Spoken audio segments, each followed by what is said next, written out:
This is happening right now, and almost nobody understands what they are seeing. Over $82 billion just moved out of a system that is supposed to be the safest in the world. And the strange part is, this is happening during global tension when money is supposed to move in the opposite direction. Something just changed quietly and people are missing it, because there are no panic headlines, no sudden crashes, just numbers moving in a way that should not be happening. And that is exactly why this matters, because during uncertainty, money follows one rule. It runs towards safety. But right now, it is not doing that. It is moving away, and nobody is explaining why. And this is where it starts to get uncomfortable, because this did not begin where people are looking. It did not start in markets or banks.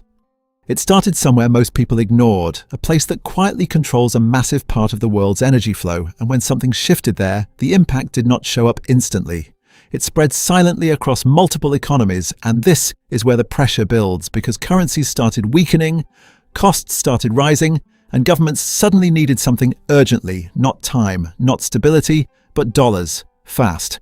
And when countries need dollars fast, they do not wait, they act. And this is where the invisible shift began, because something that almost never happens during crises started happening quietly in the background, and now the full picture is starting to appear. More than $82 billion in US Treasury holdings sold in just weeks, total foreign holdings falling to around $2.7 trillion, the lowest level in over a decade. And this is where it gets serious, because this is happening at the worst possible moment, right when the United States needs to refinance nearly $10 trillion of debt in 2026, almost 1/3 of its total debt. And here is where the system tightens, because when buyers disappear, yields rise, the 10-year yield jumping from around 3.9% to 4.4%. Short-term yields moving above 4% in one of the fastest surges in recent years, and every 1% increase adds roughly $100 billion in yearly interest costs. And this is where the story flips, because everything people believed about the system starts breaking here.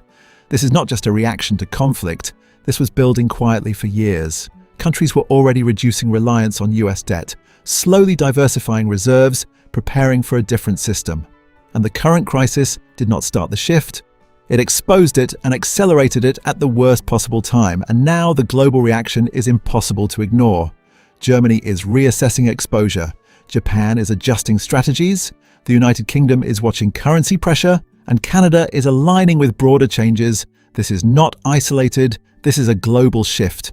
And here is what nobody noticed: this changes everything, because for decades the system worked on one belief, that US debt is the ultimate safe haven.